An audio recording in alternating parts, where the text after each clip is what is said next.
Assalamualaikum warahmatullahi wabarakatuh. Shalom, Om Swastiastu, Namo Buddhaya, dan salam sejahtera untuk kita semua. Kami ucapkan selamat sore kepada narasumber dan juga Ibu Hero sekalian. Selamat datang dan terima kasih atas kehadirannya di Z Talk Spesial sore hari ini. Perkenalkan sebelumnya saya Seva Rimadanti, boleh disapa Seva, selaku fasilitator Z Talk yang akan bersama Ibu Heroes untuk membahas berkarir di PLTSA, peluang kerja di industri waste to energy. Bersama narasumber hebat kita, Ibu Dewi Dwirianti selaku Professional Consultant of Environmental Engineering. Oke, luar biasa, Ibu Heroes kalian. Oke, di sini kita coba update dulu bagaimana kabar teman-teman sore hari ini. Di bulan Ramadan ya, sambil berpuasa kita sore ini ngabuburit kali ya istilahnya bersama dengan narasumber hebat kita nih, Ibu Dewi Dwirianti. Boleh diketikan kira-kira, oh Ibu terima kasih berapi-api, semangat sekali Ibu. Bagaimana dengan teman-teman yang lain yang sudah hadir? Mungkin ada ini Ibu Biba, Ibu Biba dari Biru Karbon. Bagaimana semangatnya hari ini Ibu? Puasanya lancar teman-teman semua? Oke, nampaknya Bu Dewi dan Bu Biba ini adalah kawan juga nih ya, luar biasa. Dari teman-teman peserta, boleh sekali diupdate dulu bagaimana kabarnya sore hari ini. Mungkin ada yang nomor 6 mengantuk ya karena bulan puasa. Oke, saatnya bangun, kita segera aktifkan semangatnya karena akan bertemu dan berdiskusi langsung dengan pembicara luar biasa kita sore hari ini, Ibu Dewi ya, teman-teman.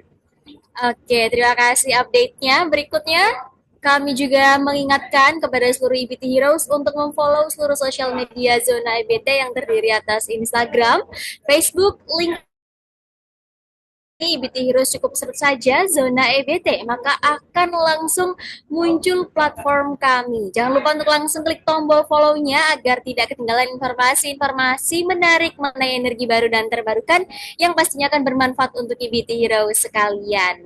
Oke, berikutnya juga kami informasikan bahwa Zona EBT menyediakan sertifikat karbon yang dapat dibeli guna untuk mengimbangi jejak karbon yang dihasilkan setiap hari ya. Hal ini tentu penting sebagai bentuk kontribusi kita dalam rangka melawan perubahan iklim dan sebagai upaya untuk mendukung proyek-proyek yang membantu pengurangan gas emisi rumah kaca. Bagi teman-teman yang mungkin terlewat untuk membeli sertifikat karbon pada saat registrasi, boleh sekali langsung di-scan atau dipindai kode QR yang tertera pada layar yang sudah ditampilkan untuk dapat langsung masuk ke section pembelian seperti itu. Berikutnya, selain sertifikat karbon,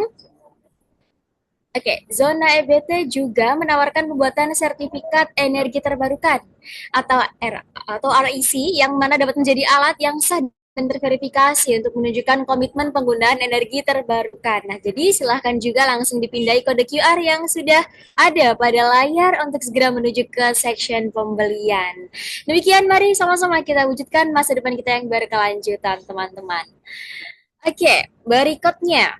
EBT Heroes, teman-teman semua, Zona EBT juga masih punya yang seru-seru untuk teman-teman nih ya. Jadi nanti teman-teman bisa mendapatkan hadiah yang seru dan menarik dari Zona EBT kalau teman-teman berbagi cerita ketika nanti mengikuti Zitalk bersama Bu Dewi ya sore hari ini dan dibagikan cerita ceritanya dalam bentuk foto atau video ke Instagram story masing-masing. Ceritanya nanti silahkan dikemas dengan kreatif dan juga menarik dan dipastikan juga teman-teman sudah mengikuti akun Instagram kami di @zona_ebt dan dipastikan sudah join grup WhatsApp-nya. Nah, untuk 3 peserta dengan cerita yang paling menarik dan kreatif akan mendapatkan hadiahnya dari kami begitu. Ditunggu pengumumannya nanti di grup WhatsApp atau di Instagram kami. Apabila nanti ada pertanyaan, boleh juga langsung diajukan melalui grup atau official WhatsApp Zona EBT. Ayo, abadikan momen kita sama-sama ya. Kita dapat ilmunya, ngabuburit seru-seruan juga bersama narasumber hebat kita, dan tentu dapat hadiahnya juga. Jadi silahkan berkompetisi mungkin ya, semangat, dan nanti bisa dibagikan ceritanya di Instagram masing-masing. Nah, berikutnya kita sudah mulai memasuki sesi pematerian, tapi kurang enjoy rasanya kalau kita belum berkenalan atau berbagi sedikit cerita dengan teman-teman yang sudah hadir ya di Zoom meeting pada sore hari ini. Mungkin saya akan tunjuk satu peserta gitu ya untuk dapat berbagi mungkin perkenalan dulu dan juga harapannya mengikuti zona IBT Talk pada sore hari ini ya. Jadi mungkin kita ajak di sini ada Pak Beni Subena. Selamat sore Pak Beni. Selamat sore. Pak Beni bisa mendengar? Oke, selamat sore Bapak. Bagaimana kabarnya? Baik. Alhamdulillah. Mohon maaf kameranya ada Baik. masalah nih ya. Tidak apa-apa Bapak. Boleh diberikan mungkin harapannya Bapak mengikuti Z-Talk pada sore hari ini? Silahkan. Harapan saya begini, eh, ini kita harus membangun suatu ekosistem untuk mendukung energi baru terbarukan sesuai dengan judulnya ya, EBT ya. Salah satunya adalah dengan tadi eh, memberikan kesempatan atau memberikan penjelasan terkait dengan peluang-peluang apa yang ada di industri EBT ini, termasuk juga adalah peluang untuk karir atau peluang untuk pekerjaan. Begitu, makasih banyak. Baik. Terima kasih Bapak luar biasa untuk harapan yang sudah dibagikan. Oke, nanti semoga pembahasan kita dapat align dan juga sesuai dengan harapan dari Pak Beni ya Pak ya. Oke, langsung saja salah satu peserta sudah memberitahukan juga untuk harapan dan juga perkenalannya. Kita akan segera menuju ke Rules Talk Show pada sore hari ini. Jadi yang pertama teman-teman diharapkan diwajibkan ya menggunakan pakaian yang bebas rapi tentunya. Kemudian diwajibkan menggantikan nama dengan format namanya asal instansi. Lalu diwajibkan menonaktifkan mikrofon serta menyalakan kameranya selama acara talk show berlangsung. Kemudian nanti dapat mengaktifkan mikrofonnya apabila sudah dipersilahkan oleh fasilitator. Kemudian peserta dilarang untuk mencoret-coret, membuat kegaduhan baik melalui chat maupun via mikrofon atau bertindak tidak sopan di depan kamera selama acara talk show berlangsung. Kemudian peserta tentunya diwajibkan mengikuti peraturan yang sudah disampaikan tadi selama acara talk show berlangsung.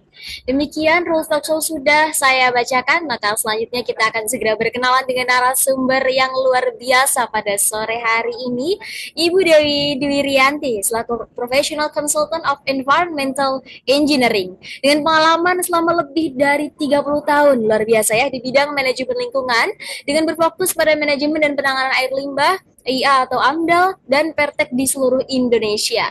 Beliau telah memimpin lebih dari 50 proyek manajemen limbah regional yang terkolaborasi dengan partner internasional. Luar biasa ya narasumber kita pada sore hari ini.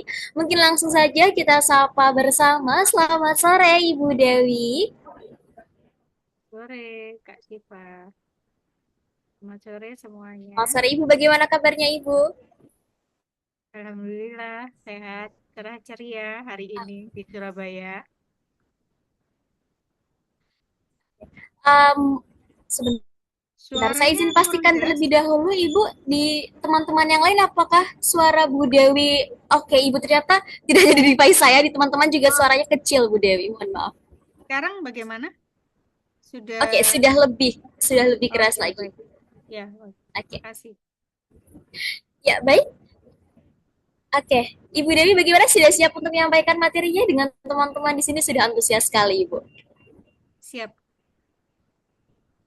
Baik kalau begitu. Ya, dengan demikian teman-teman silakan disimak berikutnya langsung saja kita akan segera menuju ke pemaparan materi yang akan disampaikan oleh Ibu Dewi Dwi Rianti. Kepada Ibu Dewi, disilakan Ibu. Yang share Mbak Siva atau saya? Oke, Share sebentar. screen.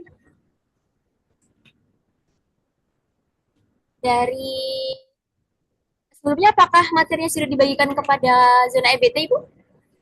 Sudah, atau kalau enggak, Oh, bisa nggak apa-apa ini. oke baik. Boleh, Ini boleh. sudah kelihatan ya. Sudah, sudah. Oke, baik. Mungkin boleh dibantu di full screen Ibu supaya dapat terlihat dengan lebih Ya, jelas. baik. Ini sudah Oke, kelihatan ya. Oke, baik. sudah terlihat jelas Bu. Terima Oke. kasih. Selamat sore semuanya. kita ngabuburitnya di sini ya. Ngabuburitnya di sini. Semoga apa nanti yang kita bicarakan pada sore hari ini bisa menambah wawasan dan juga insight dari teman-teman mengenai pengelolaan sampah dan juga ragam peluang karir ya. Ini karena saat ini memang PLTSA ini sedang menjadi booming begitu. Apalagi Pak Prabowo itu sudah me- memberikan adanya Perpres ya 109 tahun 2025 tentang pengelolaan sampah menjadi energi listrik. Baik, jadi ini ada 6 poin ya, nanti ada pengantar, kemudian ragam peluang karir di PLTSA, tantangan dan realita dunia kerja, kemudian skill kompetensi sertifikasi, dan juga tantangannya, kemudian masa depan dari WTE, karir WTE, dan juga terakhir penutup. Baik, kita langsung saja mengenal PLTSA dan industri waste to energy. Jadi apa itu PLTSA? Jadi PLTSA itu sekarang ini bukan sekedar teknologi pembangkit listrik ya. Yang PLTSA yang di Indonesia yang sampai saat ini masih beroperasi dengan baik dengan konsisten itu salah satunya ada di Surabaya ya, itu PLTSA Benowo. Di Solo juga ada itu Putri Cempo gitu. Tapi sekarang ini PLTSA itu digadang-gadang ya menjadi solusi terpadu yang bisa menghubungkan antara pengelolaan sampah, kemudian energi bersih, dan pembangunan kota berkelanjutan. Ibu Nah, Dewi, mohon maaf Ibu, Halo, ya. mohon maaf izin mengganggu sebentar. Suaranya di beberapa peserta masih kurang jelas Ibu. Mungkin masih agak Eh, kecil ya Bu ya. di Mbak Siva gimana? Di saya lebih baik dari yang sebelumnya, tetapi ada beberapa yang mungkin kurang jelas. Tapi sekarang sudah jelas Bu. Saya Oke, jelas, oke. Mbak. Baik, Oke, baik. Terima kasih Bapak atas respon. baik. Jadi PLTSA ini atau yang kita sebut dengan pembangkit listrik tenaga sampah itu teknologi yang mengubah sampah menjadi energi listrik. Nah, sampah ini diolah melalui proses termal untuk menghasilkan panas.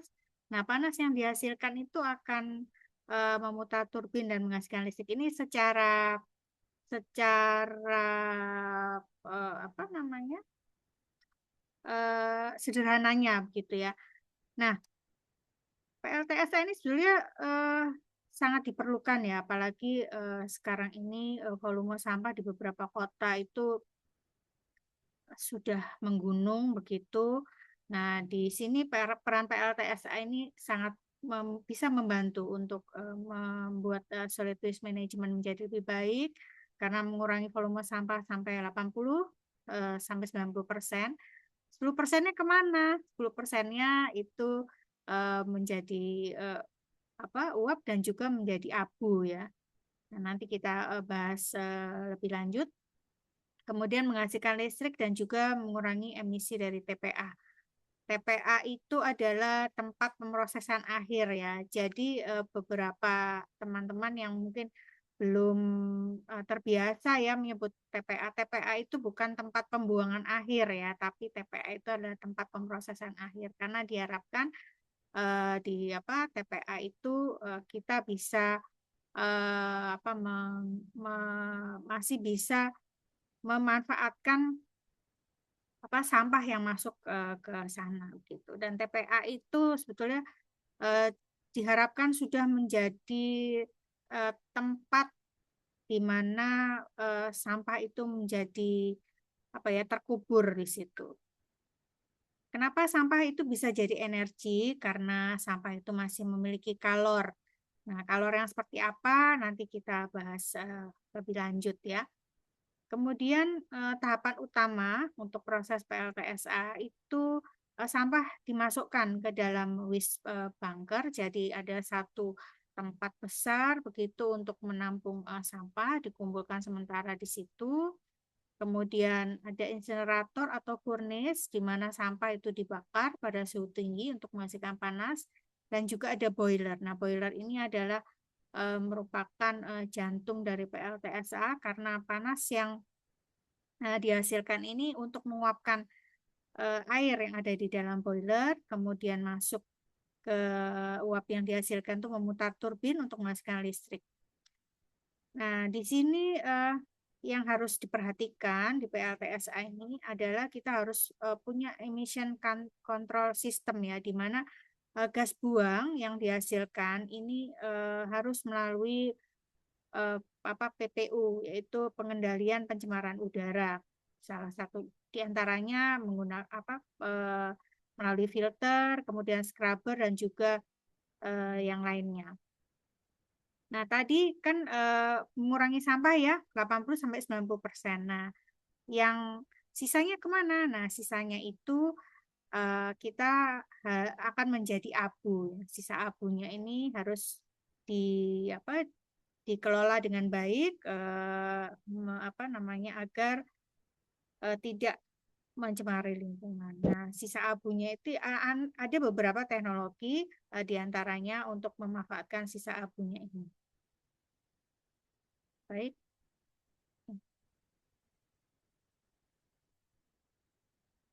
Bentar ya. Ini.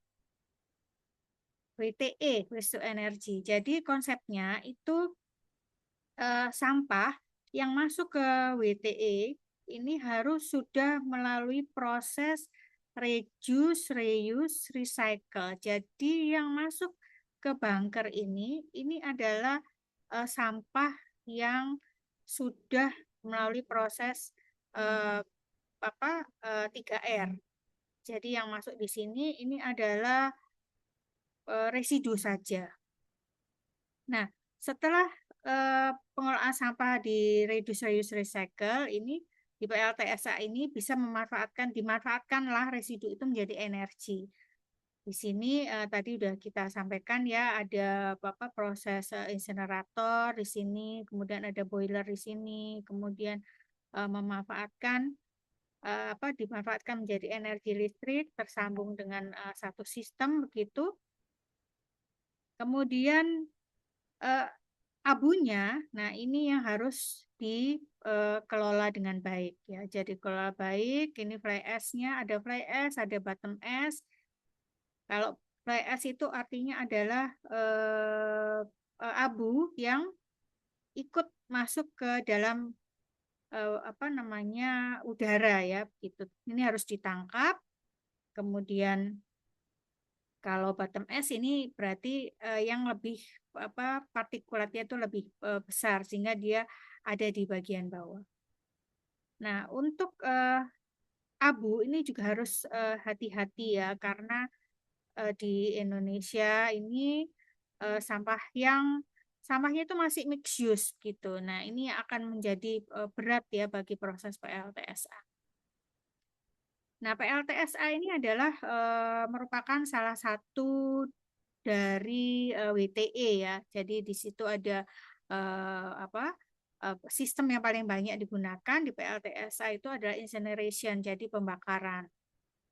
Kemudian ada gasification atau pyrolysis. Nah, untuk di Surabaya ini PLTSA Benowo itu menggunakan gasification. Kemudian pyrolysis ini menghasilkan BBM ya yang dibakar, plastik-plastik dibakar tanpa adanya oksigen di situ. Kemudian ada juga RDF, mungkin sekarang yang lagi banyak disukai oleh beberapa kabupaten kota ini adalah RDF, di mana RDF ini akan menghasilkan bahan bakar, tapi sebetulnya RDF ini bukan bahan bakar utama ya, karena dia adalah co-firing gitu. Banyak dimanfaatkan di industri-industri seperti semen atau PLTU begitu ya, atau industri lain yang memerlukan atau bersuhu tinggi gitu, pabrik semen gitu. Kemudian jangan lupa juga di sini anaerobic digestion ini yang yang Di sini ada direkturnya ya, Mbak Bibah itu. Eh, ini juga menggunakan aerobic digestion. Nah, ini juga menghasilkan biogas. Biogas itu juga merupakan sampah organik ini merupakan bagian dari waste to energy. Oke, sekarang kita masuk ke poin utama kita. Bagaimana ya prospek industri PLTSA ini ke depan? Jadi di Indonesia itu ada 512 kabupaten kota ya, di mana sebetulnya hanya 33,74% itu sampah yang diolah. Sedangkan yang lainnya itu 66,26% itu belum bisa diolah dan tercecer ke lingkungan. Nah, kemudian Kementerian SDM ini memperkirakan ya ada potensi pembangkit listrik dari sampah ini mencapai 2066 megawatt. Tapi saat ini kita ketahui kapasitas yang terpasang ini masih kecil ya. Di PLTSA Benowo itu hanya 9 megawatt saja. Kemudian dari Pak Prabowo juga sudah menyampaikan di Perpres 109 itu bahwa akan ada 34 proyek WTE ya untuk mengatasi permasalahan sampah. Nah, kemudian di sini outlook 5 sampai 10 tahun ke depan seperti apa? Jadi tentu saja akan ada banyak proyek PLTSA, kemudian akan banyak kebutuhan tenaga kerja di sektor energi dan juga muncul beberapa green job ya di bidang WTE. Kemudian akan banyak diperlukan profesional di bidang engineering, kemudian di bidang lingkungan dan juga sustainability. Baik, kita langsung ke ragam peluang karir apa saja di sini, jenis profesi yang diperlukan, kemudian latar belakang yang dibutuhkan, dan juga peran non-teknis. Jadi untuk jenis profesi di PLTSA, kita mulai di tahap awal dulu ya, jadi planning dan visibility. Nah, di sini kita perlu merencanakan, kemudian bagaimana kelayakannya. Di sini profesi yang diperlukan itu ada engineering, ada manajemen, ada juga environment, sama legal dan juga finance. Di engineering apa saja? Tentu saja civil engineer ini diperlukan ya karena nanti mengenai strukturnya, kemudian bagaimana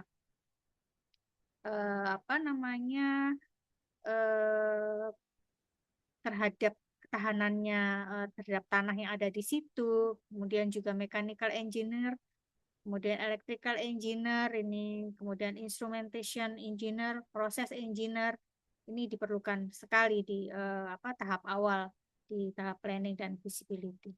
Kemudian di manajemen diperlukan waste management spesialis, kemudian project development spesialis, kemudian infrastructure planner.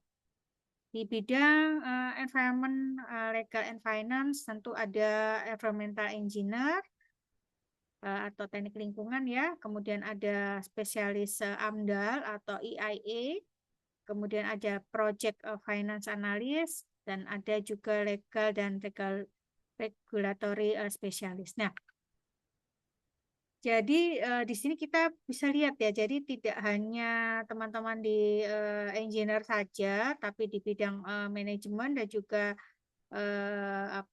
legal, finance dan juga environment ini sangat diperlukan. Kemudian ketika construction ini seperti apa?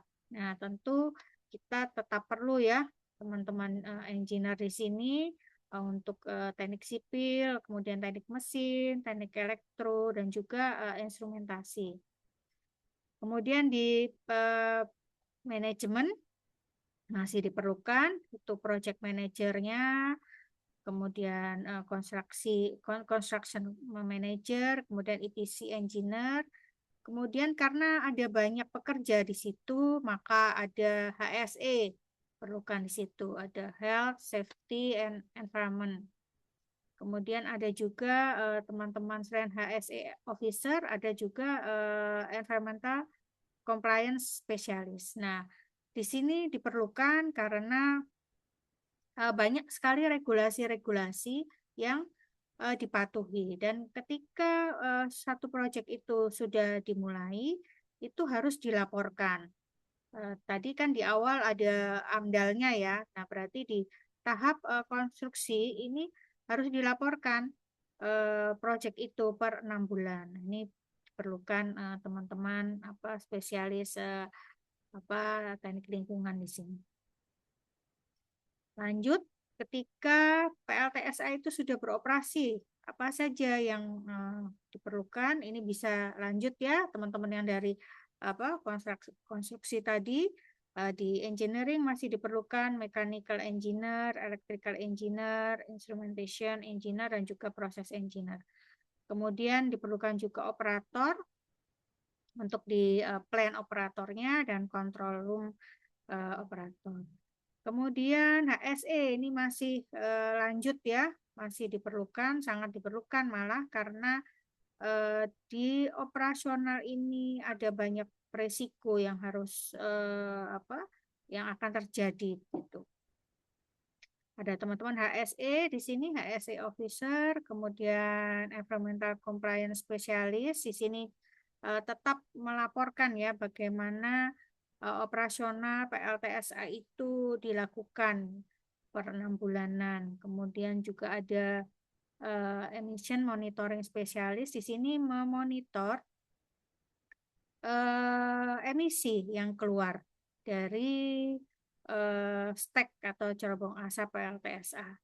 Kemudian juga ada environmental monitoring officer. Nah, ini juga sangat diperlukan karena apabila di situ ada air limbah, maka air limbah itu harus dipantau, ya, harus dicek setiap 1 bulan sekali. Kemudian emisinya seperti apa, itu harus dicek secara berkala. Kemudian ada supporting roles juga di situ, ada supply chain and procurement specialist, ada financial manager, ada public relation and communication. Ini sangat diperlukan ya, public relation and communication, karena pada intinya satu proyek itu bisa berlangsung dengan baik apabila komunikasi ini dilakukan dengan baik juga. Kemudian ada community engagement officer dan juga sustainability manager. Apa saja sebetulnya latar belakang pendidikan yang dibutuhkan? Jadi karir di WTE ini terbuka ya untuk berbagai jurusan karena sektor ini membutuhkan kolaborasi antara teknologi, kemudian lingkungan, energi, dan juga kebijakan. Di engineering tadi yang utama itu background yang diperlukan itu ada teknik mesin, teknik kimia, tadi yang proses ya, kemudian teknik material dan juga teknik industri. Kemudian di bidang di bagian energy system atau di power plant-nya itu diperlukan teknik elektro, teknik fisika, teknik instrumentasi. Di lingkungannya apa saja? Jadi ada teknik lingkungan, ilmu lingkungan, dan juga pengelolaan sumber daya alam. Kemudian di business and policy, di situ ada ekonomi, ada akuntansi, ada hukum, ada hubungan internasional. Mungkin ilmu komunikasi juga sangat diperlukan ya di di sini di WTE. Baik, kita lanjutkan ke skill, kompetensi, dan juga sertifikasi. Untuk skill teknis utama dan sertifikasi pelatihan, ini apa saja ya yang diperlukan? Nah, di sini ada 5 kelompok sebetulnya. Nah, skill teknis yang dicari ya. Jadi yang pertama itu di waste process dan teknologi ya. Di sini kenapa diperlukan? Karena di situ plan design, kemudian optimization, proses control, kemudian heat and mass balance ini diperlukan ya di sini skillnya. Kemudian energi sistem.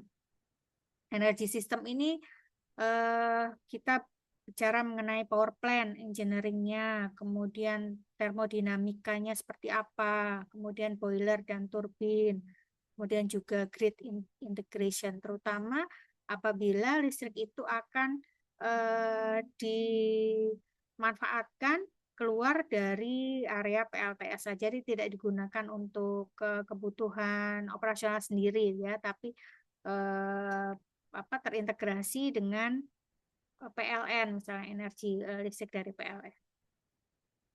Kemudian selanjutnya ada proses engineering. Nah, di sini proses engineering ini diperlukan untuk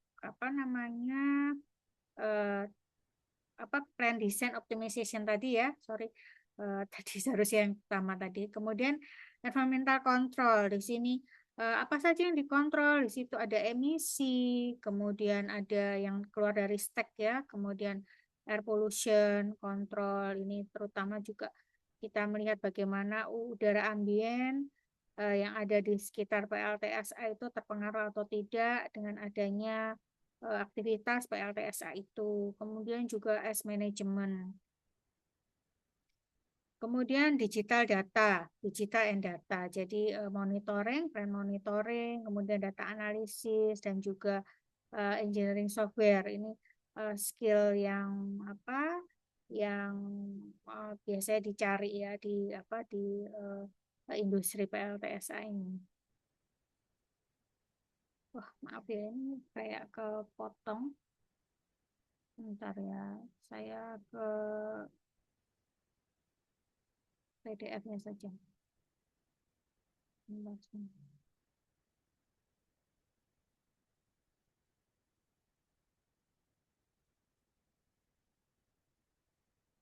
Benar ya, itu tadi saya pakai PPT tapi ternyata kepotong.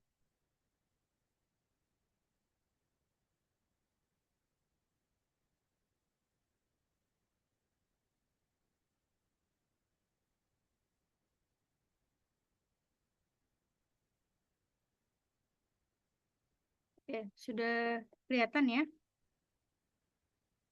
Sudah, Bu. Sudah, Bu. Oke, sorry.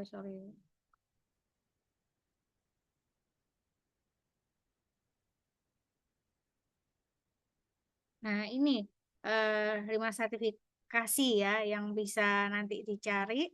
Selain pendidikan formal, itu ada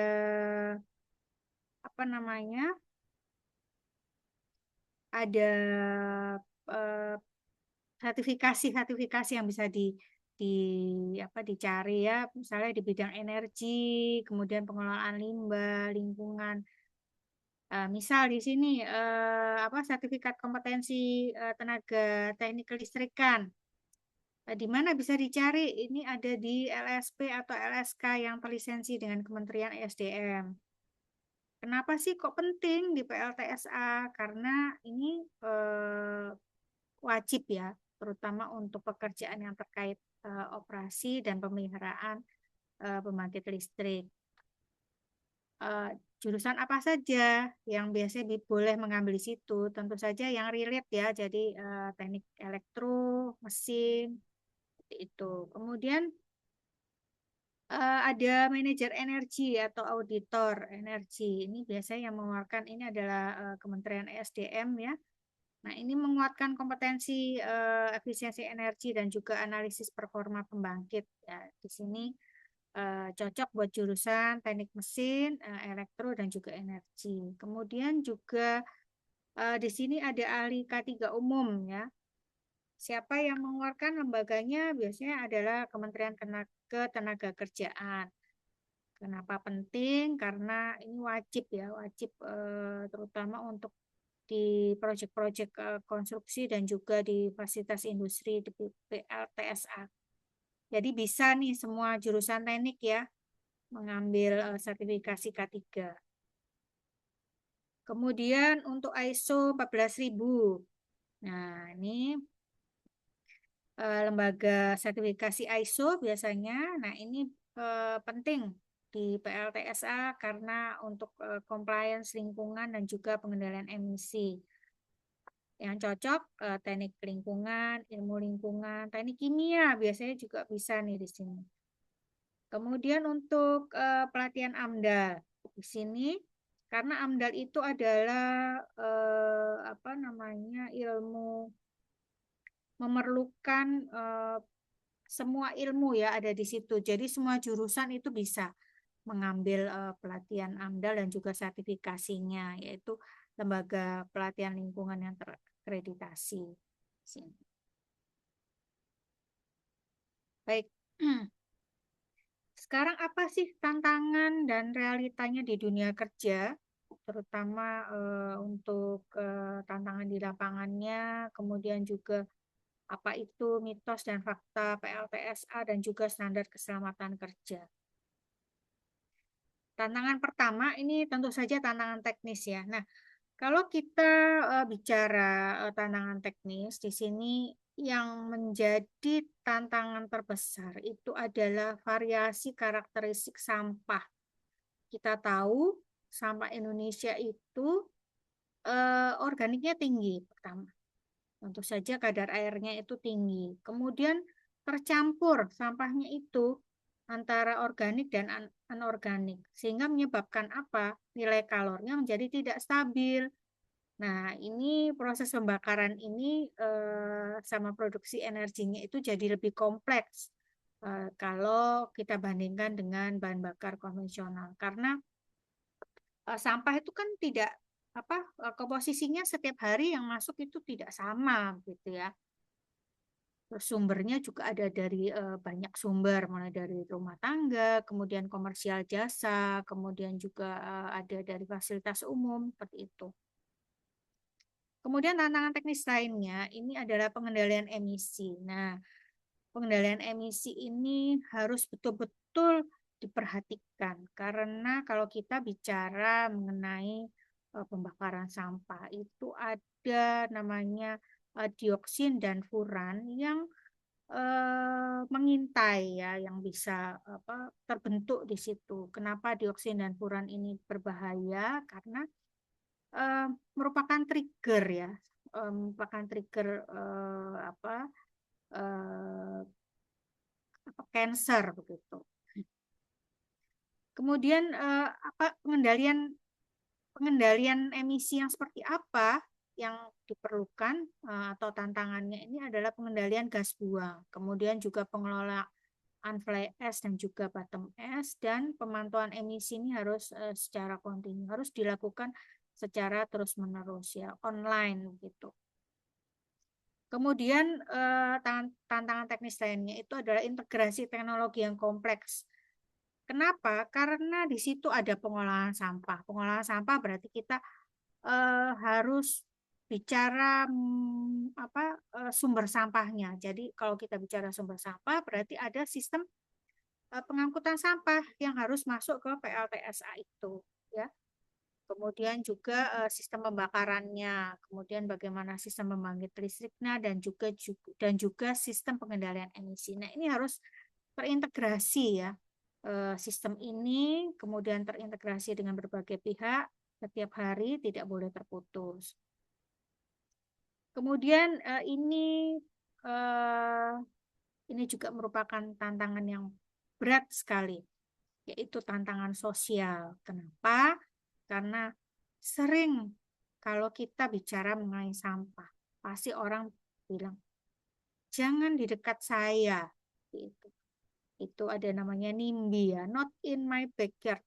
Boleh ada, tapi jangan di dekat saya. Nah, ini tantangan yang paling berat ya. Karena persepsi negatif masyarakat mengenai polusi udara, kemudian dampak kesehatan, bau, pencemaran, ini terus mengkhawatirkan bagi masyarakat. Jadi ada beberapa pengelolaan sampah itu yang terpaksa harus ditutup karena kejadian yang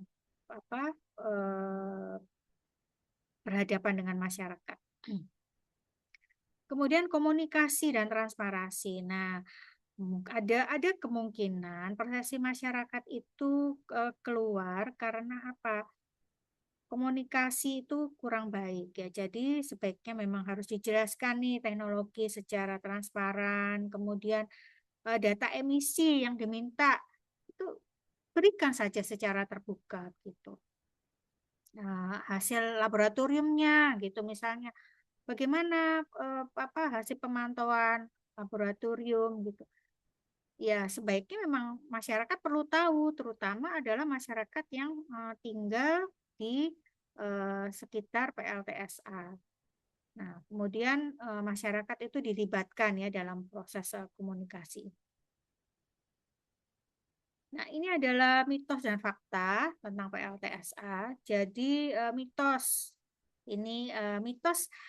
ini jika PLTSA dioperasionalkan secara baik ya. Jadi jika PLTSA dioperasionalkan secara baik, tentu saja PLTSA itu tidak menghasilkan polusi udara berbahaya. Kenapa? Karena seharusnya PLTSA modern itu sudah dilengkapi dengan air pollution control. Misalnya ada scrubber, ada bed filter, ada continuous emission monitoring, ya. Sehingga emisi itu dikontrol ketat sesuai standar lingkungan. Kemudian ada mitos juga bahwa PLTSA itu menghambat program daur ulang. Jangan ya, karena PLTSA itu hanya menerima sampah residu saja. Jadi jangan semua sampah itu masuk ke PLTSA. Prinsip 3R itu tetap diperlukan di hulu sebelum di PLTSA. Karena PLTSA itu sebetulnya adalah pengolahan sampah di hilir, di paling akhir ya, seperti itu. Kemudian PLTSA menghasilkan bau. Kalau misalnya sampah itu disimpan di bunker tertutup, sistem ventilasinya baik, dan ada sistem kontrol bau sebelum proses pengolahan, ini tentu saja tidak menghasilkan bau ya. Kemudian tidak ramah lingkungan. Nah, ini sebetulnya yang diperlukan sekarang beberapa berita itu terutama tahun kemarin ya, itu Menteri KLH itu menutup beberapa TPA, dan beberapa TPA itu sudah mendapatkan surat cinta karena tidak dioperasionalkan dengan baik. Nah, sebetulnya dengan keberadaan PLTSA ini itu bisa mengurangi volume sampah 80-90%. Sehingga yang tadinya TPA itu secara besar, berapa hektar gitu akan melepaskan emisi gas metana, ini bisa dicegah gitu. Kemudian PLTSA ini membakar sampah tanpa manfaat. Kalau tanpa manfaat itu namanya bukan PLTSA, tapi itu adalah insenerator ya. Karena sebetulnya PLTSA itu menghasilkan energi yang bisa digunakan untuk memenuhi kebutuhan energi kota. Nah, ini adalah area berisiko di PLTSA dan sistem pengamanannya. Yang pertama itu adalah waste bunker. Jadi di sini resikonya itu ada gas berbahaya ya dari sampah, kemudian ada resiko jatuh atau tertimpa material. Ya, ini besar sekali ya. Jadi untuk masuk ke sistem furnace ini ada ada cakar besar gitu yang akan mengambil sampah masuk ke sistem furnace. Di sini sistem pengamanannya itu bisa pakai ventilasi dan sistem kontrol bau, kemudian crane-nya itu juga otomatis yang dioperasionalkan dari sistem kontrol gitu. Kemudian ada pembatas kerja dan juga pengawasan operator. Kemudian untuk furnace di sini ada potensi risiko karena suhunya itu sangat tinggi ya, sampai 1000 derajat. Kemudian risiko kebakaran, ada paparan panas ekstrem. Ini yang orang duduk-dudukin ini furnace-nya ya. Jadi sebesar ini furnace itu. Kemudian juga boiler dan turbin. Potensi resikonya itu adalah tekanan uap tinggi, kemudian perputaran turbin itu juga tinggi sekali begitu ya.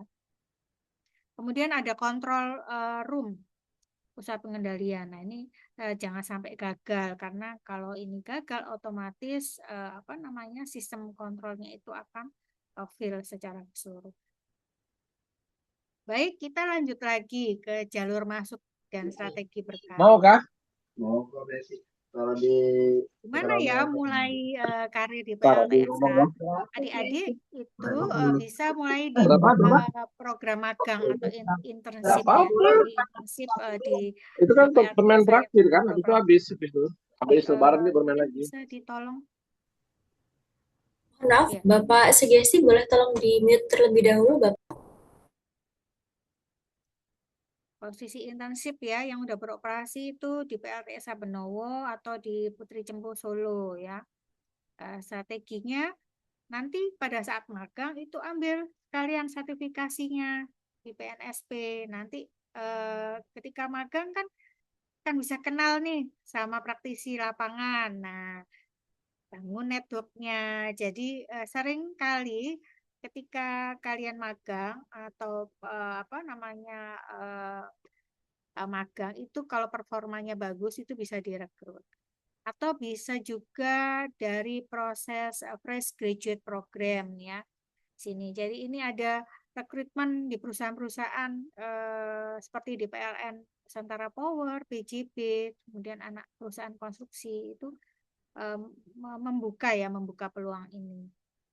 Nah, nanti kalau kelebihannya itu pelatihan itu terstruktur ya, ada rotasi jabatan, jenjang karir. Kekurangannya memang seleksinya sangat ketat ya. IPK-nya itu tinggi sekali, kemudian kemampuan bahasa Inggris ini juga diperlukan.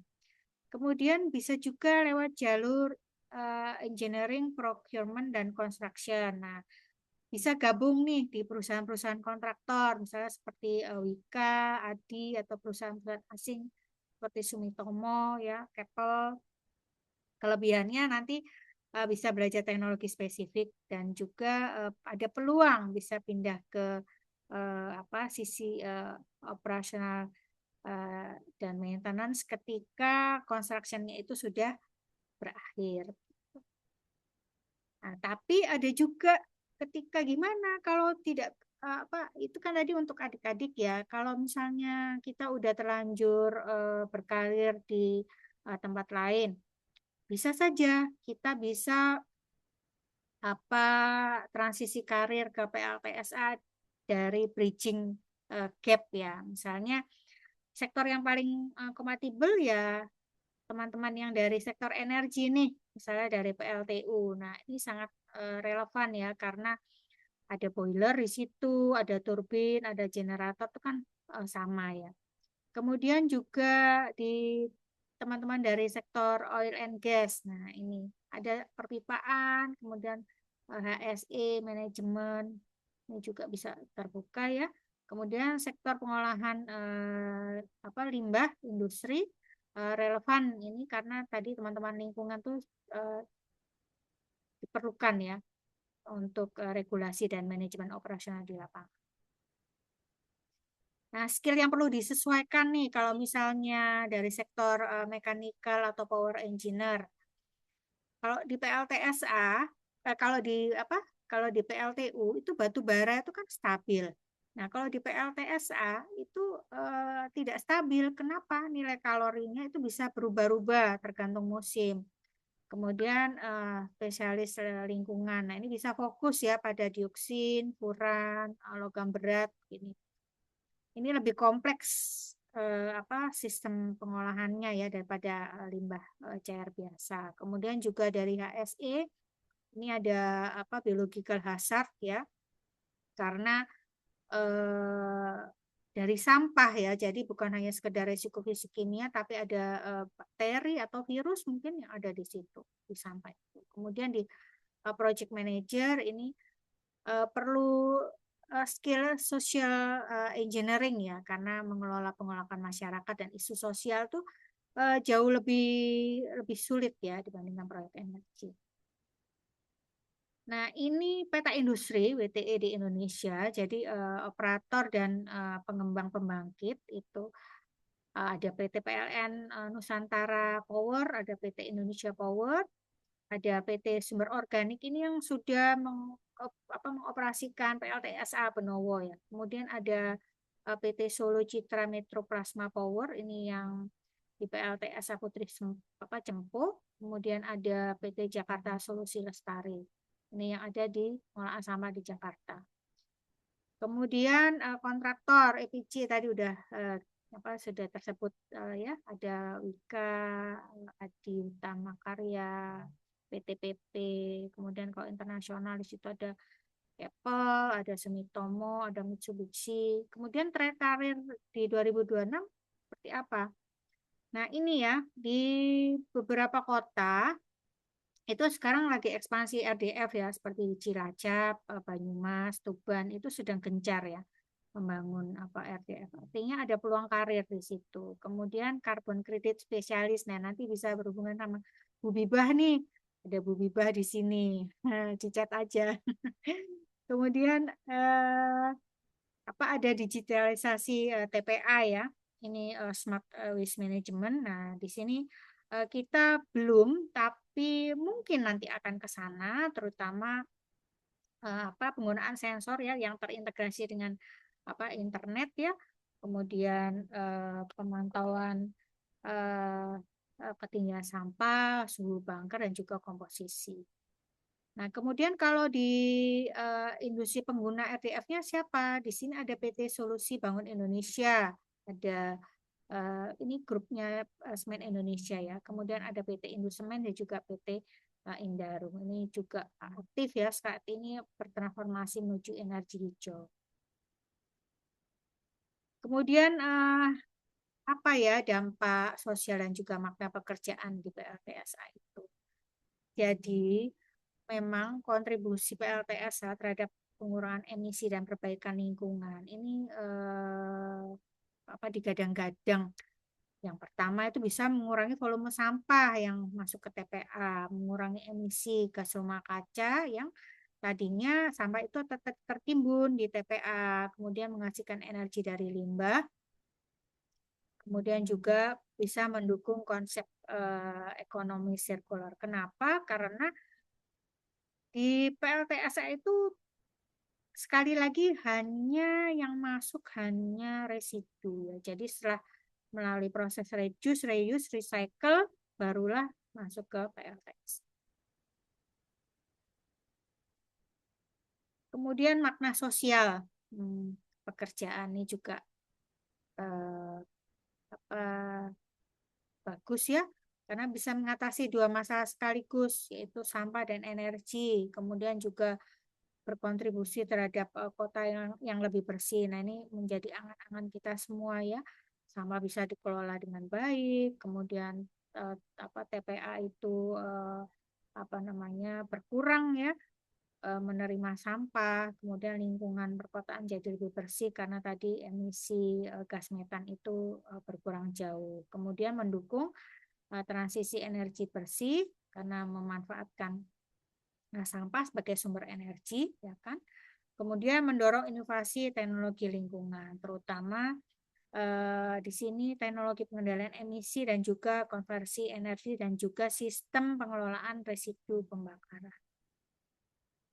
Bagaimana kira-kira masa depan karir di waste to energy?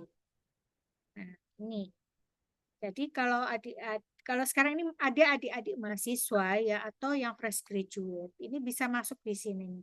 Jadi masuk 0 sampai 2 tahun ini sebagai junior engineer atau operator. Jangan lupa untuk meningkatkan kompetensi atau skill ya sehingga bisa lompat nih ke proses engineer dan environmental specialist dalam 3 sampai 5 tahun ke depan. Kemudian juga terus belajar untuk meningkatkan kompetensi sehingga bisa masuk di 6 sampai 8 tahun berikutnya masuk menjadi senior engineer atau kalau misalnya atau menjadi supervisor sehingga di 9 sampai 10 tahun ke depan itu bisa menjadi plan manager atau project manager. Nah, peluang karir itu ternyata tidak hanya di Indonesia ya, tapi ada peluang karir itu di tingkat regional dan juga global. Jadi di Eropa itu WTE itu sudah sangat umum, Jepang ini sangat leading ya, Singapura juga leading, Korea Selatan dan juga Cina. Kemudian juga di pusat-pusat research and development di Eropa, kita tahu ya Jerman, Denmark, Swedia ini punya KPLTSA yang WTE yang sangat baik ya. Gitu. Baik, jadi ini pesan para saya buat yang hadir di sini, terutama generasi muda ya. Nggak muda juga nggak apa-apa, tapi yang penting kita yang pertama itu karena WTE itu apa namanya bukan hanya solusi ya masalah sampah dan energi di masa depan, tapi eh, kita semua itu punya peran penting dalam mewujudkan energi dan lingkungan yang berkelanjutan. Yang pertama, siapkan fondasi pengetahuan yang kuat ya, memahami dasar-dasar yang relevan. Jadi sistem pembangkit listrik kalau dari sampah itu seperti apa, kemudian pengolahan sampah dan limbah seperti apa, kemudian prinsip yang berkelanjutan seperti apa, kemudian mengembangkan skill yang relevan. Tadi mungkin ada analisis sistem energi, kemudian pemantauan lingkungan tuh bagaimana ya, ada apa namanya, ada eh, kita bisa ikut ya ke apa ke webinar dan juga ada pelatihannya, kemudian penggunaan software teknik dan juga manajemen project. Kemudian cari pengalaman sejak dini ya. Jadi dari yang tadi ya bisa masuk dari program magang, kemudian terlibat dalam proyek penelitian atau kegiatan kampus dosen. Kemudian kalau ada pelatihan sertifikasi yang relevan tuh ambil aja gitu. Kemudian miliki perspektif global ya. Jadi kalau sekarang kita bisa mengglobal, kenapa tidak? Kemudian langkah konkret apa yang bisa dimulai di hari ini? Pelajari dasar-dasar teknologi, besok energi, bangun skill teknis yang relevan, ikuti pelatihan dan sertifikasi dasar, cari pengalaman di lapangan dan bangun jaringan profesional. Ya. Oke, terima kasih. Kita bisa connect di sini. Ada Instagram saya, Dewi Adiwinoto, atau kita bisa connect lewat link. Terima kasih. Saya kembalikan ke Mbak Siva. Terima kasih banyak Ibu Dewi, luar biasa untuk materiannya. Oke, disambut dengan reactionist teman-teman Ibu ya, luar biasa untuk materinya. Oke, sebelum masuk ke sesi tanya jawab dengan Bu Dewi, kami juga izin informasikan ya teman-teman masih berkaitan dengan materi kita pada sore hari ini. Zona EBT juga akan membuka program pelatihan PLTSA dan sertifikasi berstandar ESDM. Silahkan nanti disimak atau dipantau informasinya supaya tidak ketinggalan ya terkait programnya nanti. Seperti itu. Oke, baik. Berikutnya kita akan segera memasuki sesi tanya jawab. Tampak peserta sudah tidak sabar ya Bu Dewi ya, bahkan ini nampaknya ingin langsung bertanya seperti itu ya. Jadi mungkin kita akan memasuki sesi tanya jawab dengan tadi yang raise hand terlebih dahulu. Ini ada Kak Ratih ya. Kak Ratih, halo, selamat sore. Halo Kak, selamat sore. Oke, baik, silakan Kak Ratih untuk pertanyaannya dapat disampaikan secara langsung kepada Ibu Dewi. Oke, terima kasih sebelumnya Kak atas waktunya. Selamat sore Bu Dewi. Perkenalkan saya Rati. Saya ada 3 pertanyaan Bu, karena sebenarnya saya sangat tertarik sekali di bidang PLTSA ini, karena kalau ngelihat trennya tuh di seluruh dunia kayaknya semua lagi berlomba-lomba di itu ya Bu, sustainability. Jadi menurut saya ini isunya sangat menarik sekali.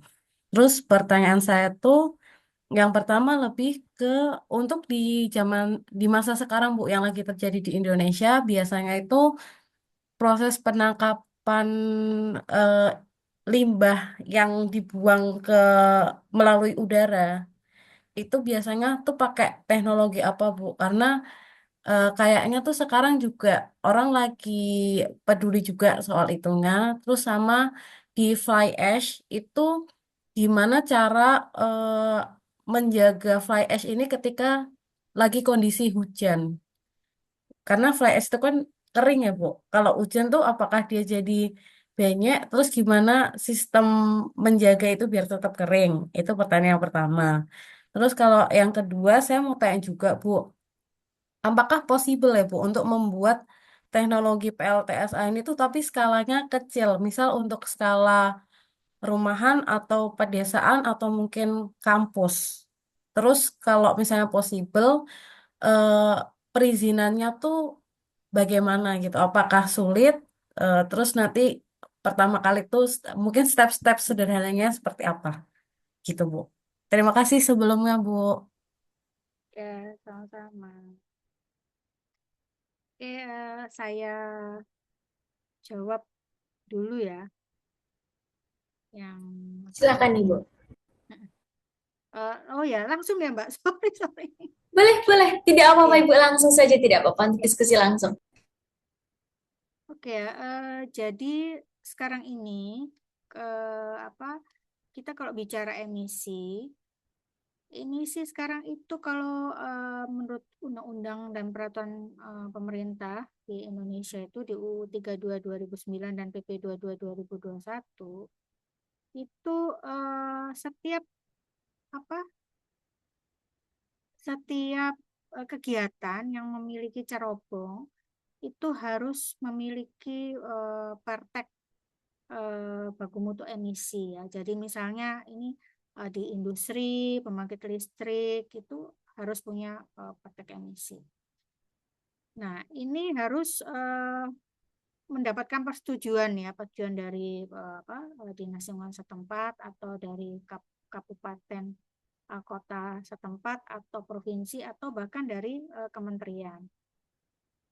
Nah, untuk industri-industri besar itu wajib melakukan pemantauan emisi melalui Continuous Emission Monitoring System ya, CEMS. Nah, ini harus dilaporkan berkala ke pemerintah. Nah, untuk sektor industri misalnya ya tadi yang punya cerobong asap itu bisa macam-macam, tergantung sekarang karakteristik dari emisi dan pengolahan akan mengolah apa begitu, karena bisa bisa ada scrubber, bisa ada wet scrubber, ada pet filter, ada ESP ya seperti itu. Nah, untuk industri-industri yang besar itu biasanya sudah menggunakan program proper ini sebagai evaluasi kinerja perusahaan. Nah, ini proper itu ada penilaiannya ya, ada penilaiannya gitu. Kemudian juga ada program-program pemerintah ya yang untuk menurunkan polusi udara perkotaan. Sekarang itu dari sektor transportasi, industri, pembakaran sampah, bahkan debu konstruksi itu sekarang juga diatur ya. Kemudian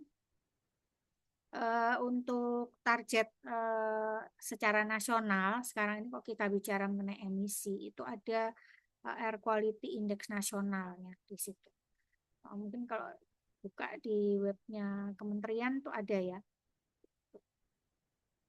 Jadi itu yang bisa saya sampaikan tadi mengenai pengendalian pencemaran di Indonesia. Kemudian kalau fly ash fly ash itu kan namanya abu terbang ya. Abu terbang itu partikelnya itu memang sangat kecil sehingga sangat sangat riskan terbawa limpasan air atau terkena angin itu dia bisa terbang begitu. Nah, pengendaliannya itu fly ash-nya itu tidak boleh disimpan di tempat terbuka. Jadi harus ada storage khusus gitu ya.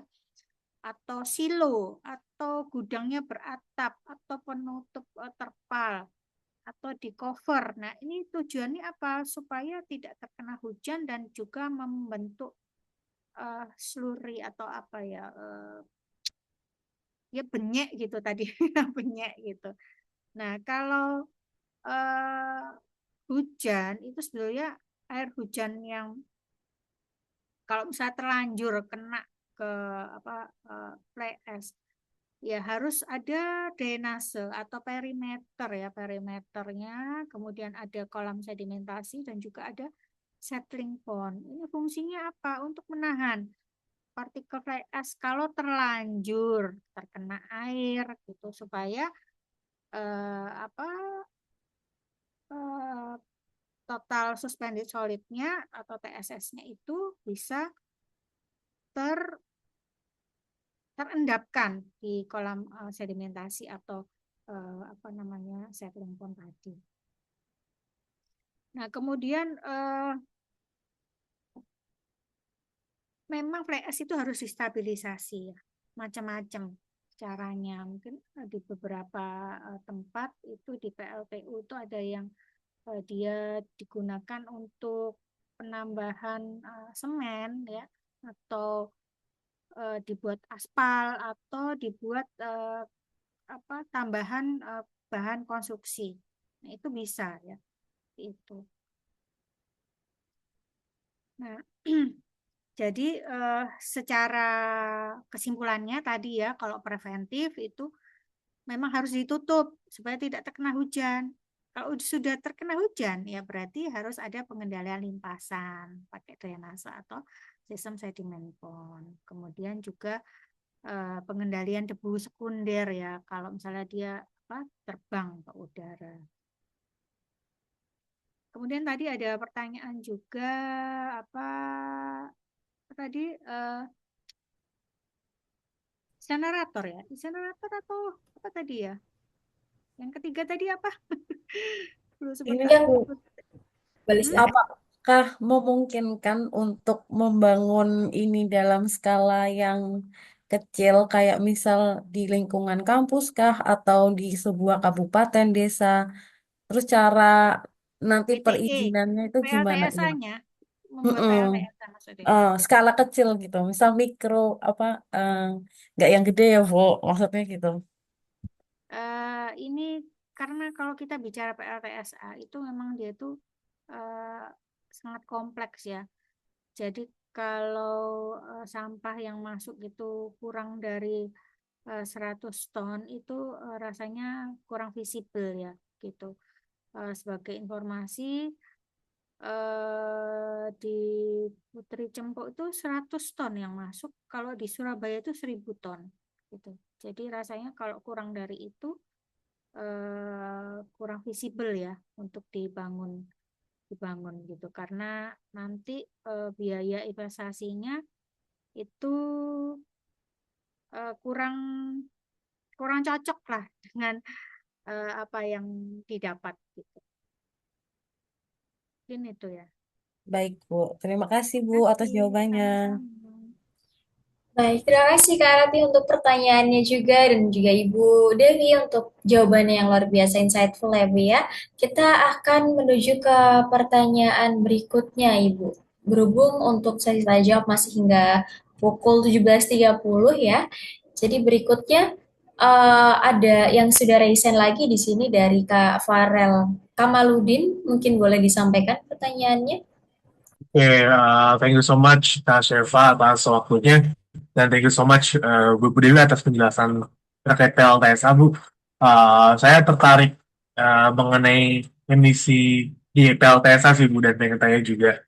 Yang pertama, kan tadi kan Bu mention kalau misalkan teknologi pengurangan emisi udara itu menggunakan scrubber ya Bu ya.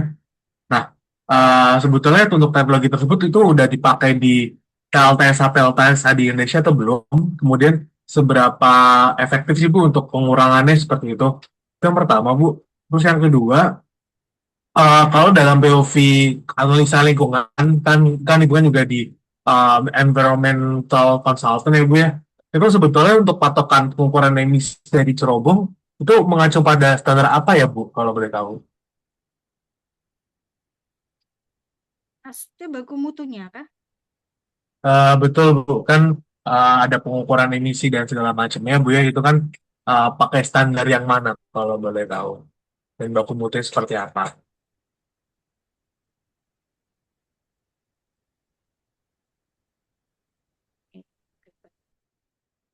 Eh, tadi ya, jadi ini langsung ya Mbak Siva, saya jawab ya. Silahkan Ibu, silahkan tidak apa-apa langsung. Ya, jadi kalau scrubber itu memang dia apa tidak bisa ya kalau untuk tanpa apa namanya tanpa wet ya. Jadi tidak di spray, tidak pakai wet scrubber itu sulit ya. Kenapa? Karena eh, scrubber itu harus mengontakkan untuk gas buang. Tapi kalau dia cuman hanya partikulat mungkin masih bisa ya. Tapi kalau dia kita mau bicara mengenai gas buangnya, itu berarti kita harus mengontakkan dengan cairan penyerap ya. Biasanya itu air atau larutan kimia. Nah, di sini jadi artinya gas buang itu kita kontakkan dengan apa media cair sehingga terjadi adsorpsi ya atau reaksi kimia antara polutan gas itu dengan apa namanya air tersebut. Jadi apa namanya akan larut. Nah, kemudian sebelum gasnya itu akan keluar, tapi cairan ini tadi harus dikelola terlebih dahulu, ya. Jadi apa? Jadi misalnya tadi yang jenis-jenis wet scrubber tadi, misalnya kayak spray tower, pakai spray tower atau Venturi scrubber, itu ya. Ini efektif ya untuk partikulat halus yang PM2,5 itu. Kemudian apa untuk SO2, HCl seperti itu. Nah, efektivitasnya itu kalau bisa di atas 90% ya, 90 sampai 99%. Cuman memang yang harus diperhatikan karena scrubber ini tadi kontak dengan air, maka dia akan menghasilkan limbah cair. Limbah cair, kemudian dia juga konsumsi energi pompa, terutama tadi untuk spraying tadi, itu besar ya. Kemudian korosi dari alat-alat itu yang bersifat gas asam itu juga menjadi PR juga. Kemudian juga biaya operasional itu lebih tinggi ya. Scrubber ini sekarang banyak digunakan di PLTU batubara ya, kemudian di industri semen, industri kimia itu udah banyak itu. Kemudian tadi tanya tentang apa batasan baku mutu emisi ya. Baku mutu emisi ini diatur di Permen LHK P15 2019 ya. Coba nanti dicek ya. Itu tentang baku mutu emisi pembangkit listrik tenaga termal. Jadi harus memenuhi standar emisi ya. Jadi CO2-nya, NO2-nya, kemudian juga pengelolaan limbah cair kalau memang dia menggunakan wet scrubber yang menghasilkan air limbah. Kemudian juga abu terbang, fly ash, dan juga bottom ash-nya. Mungkin itu dari saya ya, karena kenapa abu terbang dan fly ash dan bottom ash ini itu dia memang kalau dari PLTSA itu dikategorikan limbah B3 yang harus dikelola ya sesuai dengan peraturan. Jadi mungkin itu dari saya Mbak Siapa? Mungkin ada Siap Ibu. Baik, terima kasih Ibu untuk jawabannya. Tadi bagaimana dari Kak Farel? Apakah sudah cukup terjawab atau ada tanggapan lain Kak? Berarti untuk pengukuran emisi itu mengacu pada permen LHK ya Bu ya, berarti ya. ya baku mutunya ya. Oh iya betul Mutunya. betul. Kalau untuk apa tata cara apa samplingnya itu bisa dicek di SNI ya. Karena Oh ada SNI-nya Bu ya. iya ada SNI-nya. Hmm. Jadi gimana cara meletakkan apa namanya alat samplingnya itu ada di SNI-nya gitu. Tapi kalau baku mutunya itu diatur di Permen LHK. Terima kasih Bu ya. Sama-sama. Baik, terima kasih Bu Dewi, terima kasih juga Kak Farel. Ya, berhubung masih ada waktu dan juga di sini sudah ada yang raise hand yang ketiga, Ibu Dewi, kita ke pertanyaan berikutnya ya Bu ya. Dari Kak Muhammad Syafiq. Kak Muhammad Syafiq silahkan disampaikan pertanyaannya. Baik, terima kasih sebelumnya untuk kesempatannya. Perkenalkan, nama saya Muhammad Syafiq selaku mahasiswa dari Politeknik Manufaktur Bandung. Pertanyaan saya, jika PLTSA ini didesain untuk jangka waktu yang panjang, bagaimana strategi PLTSA dalam menyeimbangkan kebutuhan bahan baku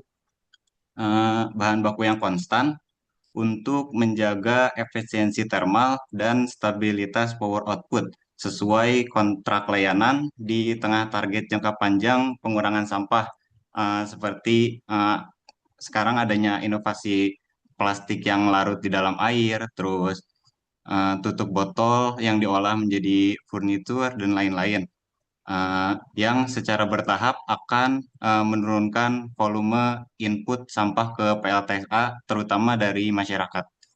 Terima kasih. Baik, terima kasih Kak Syafiq. Oke, Ibu boleh untuk jawabannya disilakan Ibu. Jadi poin pentingnya, apa namanya, kesimpulannya, eh, bagaimana strategi PLTSA membedakan bahan baku yang konstan gitu ya. Oke, Ya.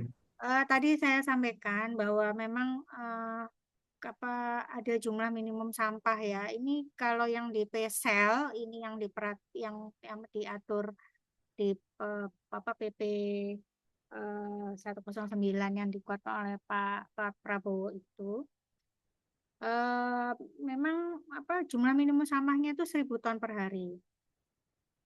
Nah, ini PLTSA itu eh, harus memiliki perjanjian jangka panjang ya dengan pemerintah kabupaten kota, karena eh, kewajiban dari pemerintah daerah untuk memasok sampah dari sistem pengangkutan kota itu harus betul-betul bisa sampai 1.000 ton per hari. Nah, bagaimana dengan kabupaten kota yang kecil ya, yang sampahnya itu nggak sampai 1.000 ton. Nah, itu bisa melakukan melakukan kerjasama. Jadi misalnya Surabaya Raya. Surabaya Raya itu mungkin termasuk di situ ada Lamongan, ada Gresik ya, kemudian ada Sidoarjo, kemudian ada Bangkalan seperti itu. Nah, agar supaya sampahnya itu bisa 1.000 ton per hari. Kemudian Malang Raya ya, Malang Raya. Kemudian Pasuruan, itu Kabupaten Pasuruan dengan Kota Pasuruan, dan yang dekat dengan, kalau memang ingin membuat PSEL gitu. Karena harus ada jaminan untuk ketersediaan feedstock minimum ya, untuk operasi pembangkit ini. Seperti di awal-awal dulu, PLTSA Benowo itu ya memang ada kontraknya 1.000 minimal. Padahal waktu itu kalau saya nggak salah awal-awal tuh Surabaya masih 900 ton per hari gitu. Akhirnya memang ada penggunaan sampah yang lama itu ya dimanfaatkan kembali. Kayak misalnya di Putri Cempo ya, Putri Cempo itu juga memanfaatkan sampah yang baru, fresh, sampah dari aliran sampah kota dengan sampah yang sudah tertimbun di landfill beberapa waktu seperti itu. Nah, tapi sekali lagi di sini memang harus ada jaminan ya. Kalau tidak ya berarti kan tidak bisa beroperasi. Makanya kenapa di situ ada waste bunker itu fungsinya itu ya sebagai tempat penyimpanan sementara. Biasanya itu kapasitasnya itu bisa nampung 3 sampai 7 hari untuk operasi. Tujuannya ya supaya operasional itu tetap berjalan, kemudian pasokan hariannya itu tidak terganggu gitu. Jadi mungkin itu dari saya, Mbak. Jadi bisa Siap. kerjasama antar daerah dan juga pengangkutan regional gitu ya. Jadi bisa saja nih satu PLTSA melayani 3 sampai 5 kota. Oke, baik Ibu, terima kasih banyak untuk jawabannya. Demikian Kak Syafiq, jawaban dari Ibu Dewi, apakah ada yang mau ditanggapi terlebih dahulu Kak? Tadi mungkin Bu, satu lagi, kan tadi strateginya seperti itu. Kemudian untuk menyeimbangkan kebutuhan ke depannya, misal Indonesia ini berhasil mengurangi sampah plastik melalui inovasi-inovasinya, eh, yang berarti juga mengurangi input sampah untuk PLTSA.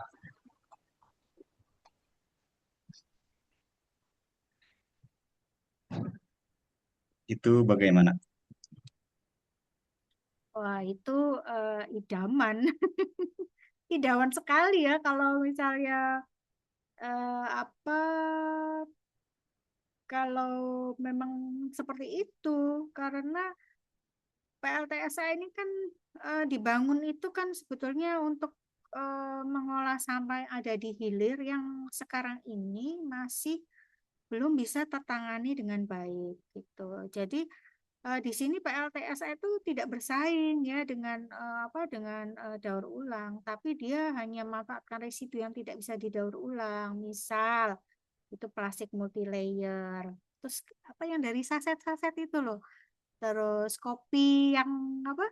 Kopi saset seperti itu. Kemudian popok sekali pakai ya. Kemudian tekstil biasanya. Kemudian residu yang hasil sorting itu, material yang sudah terkontaminasi yang mungkin masih bisa didaur ulang, tapi untuk mendaur ulang itu memerlukan effort yang tinggi. Nah, itu contoh dari material kontaminasi. Gitu. Jadi bahkan negara-negara yang sudah berhasil dengan recycling tinggi itu masih ada kok residunya seperti itu. Jadi atau bisa juga jika nanti dari aliran sampah kota itu seperti idaman kita semua itu ternyata sudah berkurang sehingga bahan baku untuk PLTSA itu berkurang, buka saja keran misalnya dari industri non B3 misalnya itu. Kemudian dari biomasa lain misalnya dari sampah pertanian yang tidak bisa dikelola dengan baik gitu. Atau masih bisa tadi kerjasama antar wilayah gitu ya. Jadi memang kita fokus ya PLTSA itu sekali lagi bukan kalau kita mendapatkan energi listrik dari PLTSA itu bonus ya, sekali lagi bonus, tapi tujuan utamanya itu adalah supaya residu itu stabil dan juga bisa mengurangi sampah yang masuk ke landfill seperti itu. Jadi Baik sekali Ibu. lagi tidak bertentangan ya 3R dan PLTSA itu tidak boleh, tapi bagian dari sistem pengelolaan sampah terpadu. Silakan kalau Anda mahasiswa teknik lingkungan perlu diskusi dengan saya, nanti chat saya via IG juga nanti kita bisa berdiskusi lebih lanjut. Terima kasih. Saya open ya. Terima kasih Suka banyak saya. Ibu. Oke, silakan. Baik, Ibu Dewi, terima kasih banyak untuk jawabannya dan juga tadi open untuk komunikasi lebih lanjut ya Bu ya. Nah, Ibu dan juga teman-teman sekalian, saat ini sudah menunjukkan pukul 17.32. Untuk Zito kita kan berakhir di 17.35 ya Bu ya. Tetapi kemudian di chat ada beberapa peserta yang sudah bertanya Ibu. Saya kembalikan kepada Ibu Dewi, apakah akan dijawab beberapa atau bagaimana Bu? Iya. Oke, ini saya lihat pengalaman ngoprek. Ini Mbak Herla ya. Kak Herla, ini mungkin bisa disampaikan maksudnya apa ya? Saya kok nggak paham ya ini ya. Apa ini bahasa Gen Z ya? Jadi saya nggak paham. Masih Oke, ada Kak baik. Herla di sini? Coba kita panggilkan sama-sama ya Bu ya. Kak Herla, apakah Mbak masih? Tati tuh ketawa tuh. Kak Herla boleh dijelaskan lebih detail maksud dari ngoprek ini apa, Kak Herla? Oh, kamera Oke. error atau Kak Rati bisa bantu. Apa ya maksudnya ngoprek itu? Atau boleh diketikkan juga Kak Herla Ya, untuk atau diketik ya. definisinya, supaya dapat dijawab oleh Ibu Dewi.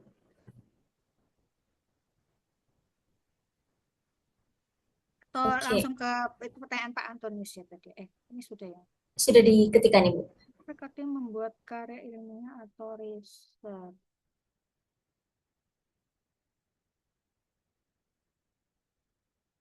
Oh, ya ya betul. Gini ya Kak Erla. Jadi kita kalau kakak satu kali klik aja, misalnya lomba lomba IC atau apa, wah itu langsung deh apa algoritmanya Kak Herla itu akan keluar semua muncul itu nanti. Banyak sekali sekarang apa lomba-lomba itu penulisan karya ilmiah itu bisa ikut lewat situ saja atau misalnya nggak perlu apa namanya ada karya ilmiah bisa join sama dosen misalnya. Itu pasti value yang sangat baik gitu ya itu. Jadi ada banyak kok sekarang di mana di IG itu ya di IG itu.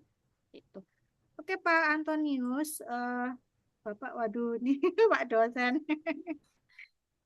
Kalau tidak salah TPL mengandalkan sudah dilakukan teknik 3R residu yang menjadi sudah proses 3R menjadi bahan baku, tapi proses 3R tidak dapat dilakukan atau sulit dilakukan kalau tidak ada proses pemilahan mulai dari sampah rumah tangga. Kalau pengandalan saya tadi benar, bagaimana Ibu aktivitas mengenai sampah dan kos sudah termasuk untuk pengembangan PLTSA di Indonesia secara masif dan sustainable sehingga bisa mengatasi persoalan sampah secara signifikan dan menyumbang pengembangan energi terbarukan. Iya Pak. Jadi memang konsep yang harus kita pakai sekarang ini itu ya memang hierarkinya itu tetap reduce, reuse, recycle, baru PLTSA memanfaatkan residu dan landfill itu sebagai opsi terakhir. Karena PLTSA itu tidak dirancang untuk membakar seluruh sampah kota, Pak. Nah, gimana kondisi permasalahan sampah di Indonesia saat ini? Ya, sampahnya masih tercampur, terus mau bagaimana gitu ya. Akibatnya ya memang kualitas bahan bakunya menjadi tidak stabil, kadar airnya masih tinggi, nilai kalornya itu rendah. Pemilahan itu sekarang masih banyak dilakukan hanya oleh pemulung, pengumpul, dan sektor-sektor informal. Dan hanya mengambil yang masih bernilai ekonomi, misalnya hanya botol plastik, kardus, logam gitu. Sedangkan residu lainnya itu masih tercampur ya, tercampur begitu. Kemudian infrastrukturnya juga kita masih terbatas ya. TPS 3R kalau di beberapa kabupaten kota mungkin udah ada yang banyak ya. Contoh TPS 3R yang banyak itu di Kabupaten Sidoarjo itu punya 200 lebih TPS 3R. TPST-nya itu juga sudah ada di 8 kecamatan kok tidak salah itu. Tapi sementara di kabupaten kota lainnya itu juga masih terbatas gitu. Nah, dampaknya gimana dengan PLTSA? Ya memang mau nggak mau ya kualitas bahan bakarnya ya rendah, kemudian tanpa pemilahan komposisinya berubah-ubah gitu. Bagaimana? Siap tidak mengembangkan PLTSA secara masif di Indonesia? Ya jujur, belum sepenuhnya siap kalau pemilahan sampah itu tidak diperkuat. Jadi artinya kalau kita sekarang bakar sampah dengan apa apa namanya kadar air yang tinggi ya sama aja seperti kita bakar kuah kayak gitu aja lah apa ya secara secara gambarannya seperti itu. Kalaupun organiknya masih tinggi ya harus ada proses pengeringan terlebih dahulu, dryingnya terlebih dahulu gitu. Jadi memang menggunakan residu PLTSA menggunakan residu setelah proses 3R itu masih tetap harus kita pegang teguh gitu. Tapi kalau PLTSA secara masif dan berkelanjutan itu hanya efektif jika ada pemilahan sampah dari sumber, penguatan sistem 3R di hulu, dan pembangunan fasilitas pemilahan yang memadai. Mungkin itu Pak dari saya. Sama-sama Pak. Mari kita berkoneksi Pak. Kemudian dari Kak Tari ya, apakah landfill tua di Bantar Gebang layak untuk jadi feedstock? Ya, bisa. Jika harus dicek ya, jadi ada proses namanya pengecekan timbunan sampah. Saat ini saya dan tim itu sedang melakukan proses itu di Kabupaten Trenggalek ya. Nah, ketika dicek itu sampah yang berusia kurang dari 12 tahun itu sudah tertimbun 12 tahun ya. Itu masih banyak plastik-plastiknya, tapi juga kekurangannya itu ternyata kadar airnya itu masih tinggi gitu. Nah, kalau misalnya itu mau dijadikan feedstock ya oke lah, bisa karena plastiknya itu masih banyak gitu. Nah, tapi ketika kita melihat timbunan landfill yang udah lebih dari 20 tahun, ternyata sudah di atas 90% itu inert material. Jadi artinya sampah plastiknya itu sudah tercampur kecil-kecil di dalam inert materialnya itu di dalam lebih ke arah tanah ya, sudah menjadi tanah gitu. Nah, oke, untuk melakukan landfill mining itu memang ada aturannya. Coba cek di Undang-Undang Nomor 18 Tahun 2008 tentang Undang-Undang tentang Pengelolaan Sampah. Di situ pemerintah kabupaten, kota atau pemerintah daerah itu wajib melakukan pemantauan TPA selama 20 tahun setelah ditutup. Jadi artinya kalau mau melakukan landfill mining ya sebisa mungkin itu dicek terlebih dahulu apakah gasnya itu sudah berkurang atau seperti apa gitu. Kemudian dilihat juga komposisi sampahnya. Dan tujuan landfill mining ini mau apa? Misalnya tadi seperti Kak Tari tadi landfill tua itu mau dijadikan feedstock misalnya untuk RDF misalnya. Nah, atau landfill mining digunakan untuk memperoleh ruang baru bagi TPA karena kita tahu mencari lahan TPA itu sangat sulit. Karena apa? Kontradiktif dengan masyarakat itu, restriction dengan masyarakat itu sangat kuat gitu. Jadi kita lihat dulu tujuan landfill mining itu seperti apa. Mungkin itu dari saya untuk Kak Hanafi. Mikroplastik jadi kalau virtual kontak dengan iya bisa menjadi mikroplastik ya. Tadi Kak siapa ya tadi bilang ada plastik yang bisa terurai itu juga sebenarnya apakah betul-betul terurai atau dia terurai hanya menjadi mikroplastik itu yang harus kita cek juga. Jadi kita ini memang harus pengolahan sampah itu dulu kan adalah sudah di hilir banget. Nah ini di hulu nih yang harus diatur ya bagaimana plastik itu boleh diproduksi, jenis plastik yang boleh diproduksi itu seperti apa. Styrofoam untuk makanan ini loh masih banyak sekali. Coba deh, siapa yang suka makan mie gacoan? Kalau saya pernah beli ya, mie gacoan tuh lewat saya sebut merek aja udah nggak apa-apa supaya ya saya nggak menjelekkan tapi ya supaya itu wadahnya styrofoam sejak itu saya udah nggak pernah beli itu. Nah itu harus diatur ya sebetulnya itu. Mungkin itu dari saya. menghilangkan masa sampah. Oh ya, nggak bisa Mbak, nggak bisa Mbak Tari. Sampah yang sudah jadi inert itu mungkin ya bisa dimanfaatkan lagi untuk apa? Daily cover ya, tanah penutup harian untuk TPA itu sendiri. Itu yang paling make sense supaya tidak terlepas ke lingkungan. Kalau masa sampahnya yang sudah inert itu sudah tercampur tanah, ya sudah nggak punya nilai, nggak bisa kombustible, nggak bisa dibakar, nggak punya nilai kalor, Kak Tari, gitu. Ya, Oke, baik. Terima kasih Ibu Dewi untuk ya, jawabannya. Luar biasa Ibu ya. Tadi pertanyaan dari Kak Rati, Kak Farel, Kak Syafiq, Kak Herla, Pak Anton, Kak Tari hingga Kak Hanafi sudah terjawab semua. Luar biasa Ibu. Oke. Dengan demikian berakhirlah sudah Kak untuk Seva, sesi. Kak Oh iya Seva, Ibu. kalau boleh nanti mungkin bisa ke kontak ya tadi yang teman-teman bertanya, nanti ada hadiah kecil lah dari saya gitu untuk dikirim ke Oh oke. apa Baik.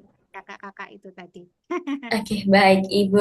Baik Ibu, terima kasih banyak. Oke, teman-teman, tadi untuk yang sudah bertanya, boleh menghubungi kami supaya kami bisa notes untuk data dirinya nanti supaya bisa dihubungkan ke Bu Dewi seperti itu.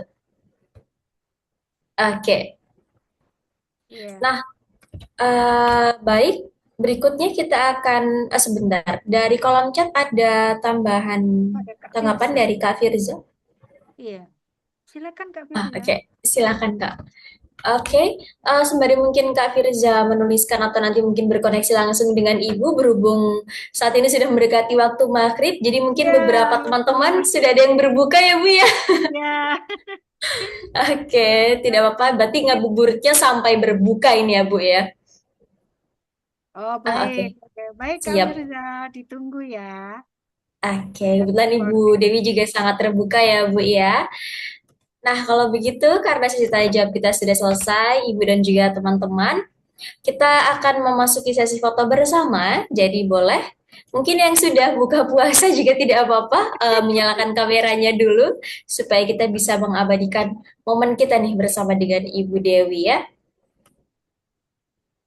Oke, sudah siap? Boleh dinyalakan kameranya dulu? Oke. Oke, Pak Julianta, terima kasih. Kak Firza dan teman-teman yang lain. Oke, saya bantu dokumentasikan, boleh? Bapak Ibu teman-teman silakan tersenyum ke arah kamera dalam hitungan 3, 2, 1. Oke, sudah terdokumentasikan. Terima kasih banyak yang sudah mau menyalakan kameranya. Sudah masuk ya ini untuk dokumentasi foto bersama dengan Ibu Dewi, narasumber kita pada sore hari ini.